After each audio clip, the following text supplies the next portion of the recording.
वचन, प्यारा वचन, ईशु मसीह का प्यारा वचन, पाव को दीप को राह को रोशन, ये है मसीह का प्यारा वचन, ये है वचन प्यारा। परमेश्वर के धन्य नाम की महिमा हो। प्रभात मनन के सत्र 1831 में आप सभी का बहुत ही विनम्रता के साथ स्वागत करता हूं। आइए आज के मनन के लिए हम पढ़ते हैं इब्रानी अध्याय 4 पद 4। क्योंकि 7वें दिन के विषय में उसने यूं कहा है, परमेश्वर ने 7वें दिन अपने सब कामों को निपटा करके विश्राम किया। परमेश्वर पर प्रतिदिन भरोसा करते हुए जीवन बिताने वाले विश्वासियों को परमेश्वर से मिलने वाला आत्मिक विश्राम के बारे में हम बीते कुछ दिनों से मनन करते आ रहे हैं। प्रारंभ में पढ़ी गई पद में हम निम्न विश्राम का स्वभाव के बारे में देखते हैं। What is the nature of the rest God gives to those believers who trust upon Him in their day-to-day life? पढ़ी गई आयत में लेखक आदि में परमेश्वर के द्वारा लिया गया विश्राम का जिक्र कर रहा है। अपनी समस्त सृष्टि की रचना 6 दिनों में पूर्ति करने के बाद 7वें दिन में परमेश्वर विश्राम करते हुए हम उत्पत्ति 2:2 में पढ़ते हैं। इस्राएल के लिए महत्वपूर्ण 10 आज्ञाएं देते वक्त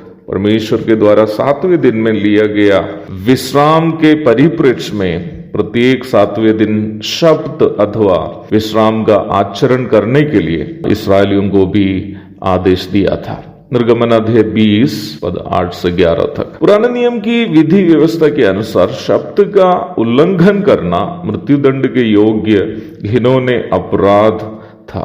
निर्गमन 35:2।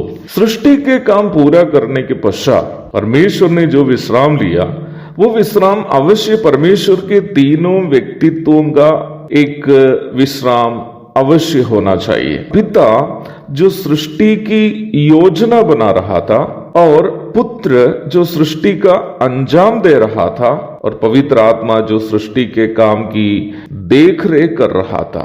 तीनों 6 दिनों में अपने कार्यों की पूर्ति करके 7वें दिन में विश्राम लिया। विश्राम संगति को भी दर्शाता है। हम अपने कामों को खत्म करके अपने घर विश्राम करने जाने का अर्थ है कि हम अपने घर में जो अपने लोग होते हैं उनके साथ संगति करने गए या संगति करना चाहते हैं। परमेश्वर से मिलने वाला आत्मिक विश्राम को मानुषिक परिप्रेक्ष्य में समझाना पूर्ण रूप में संभव तो नहीं है, तो भी मैं एक कोशिश कर रहा था। जब इस्राएल को 7वें दिन विश्राम करने का आदेश परमेश्वर ने दिया, वहां पर भी परमेश्वर का उद्देश्य ये था कि 6 दिन अपने कामों में व्यस्त रहने वाले इस्राएली उन कामों से स्वतंत्र होकर 7वां दिन परमेश्वर के साथ संगति करें और परमेश्वर से मिलने वाला आत्मिक विश्राम को अनुभव करें।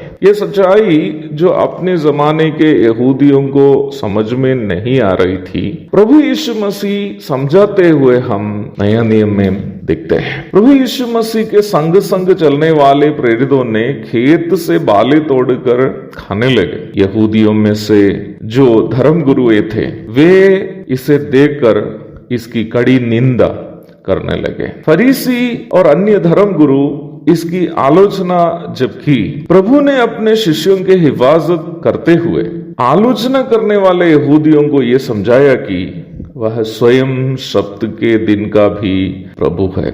मत्ती 12:1 से 8 तक। वास्तव में मत्ती, मरकुस, लूका तीनों आलेख की गई ये घटना में प्रभु यहूदियों को ये समझा रहा था कि जब प्रेरितगण परमेश्वर के पूर्णावतार यीशु मसीह की संगति में ही हैं, वे वास्तव में सप्त को मना ही रहे हैं। वहां एक और तथ्य हमें समझने के लिए है। उन प्रेरित जो यीशु मसीह के पीछे अपने सारे काम धाम छोड़कर चल रहे थे, दैनिक जीवन की अपनी सारी चिंता प्रभु पर ही वे छोड़ दिए थे, वे वास्तव का शब्द मना रहे थे। अर्थात परमेश्वर के द्वारा विश्वासियों के लिए प्रतिज्ञा किया गया विश्राम जो संसार के दैनिक जीवन में हम अनुभव कर सकते हैं, वो प्रभु पर प्रतिदिन भरोसा करते हुए प्रभु की संगति में रहने वालों को मिलने वाला आत्मिक विश्राम है। इस विश्राम के विषय में और भी कई बातें हमें समझने के लिए हैं। प्रभु दया करे, इसकी चर्चा हम कल भी जारी रखेंगे। तब तक के लिए आपसे विदा हो जाता हूं। प्रभु आप सबको आशीष दे। प्रभु के धन्य नाम की महिमा हो। आमीन।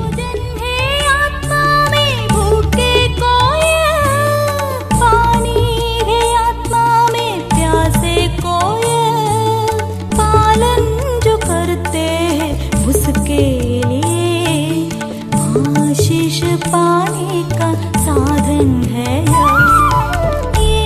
ये वचन, प्यारा वचन ईशो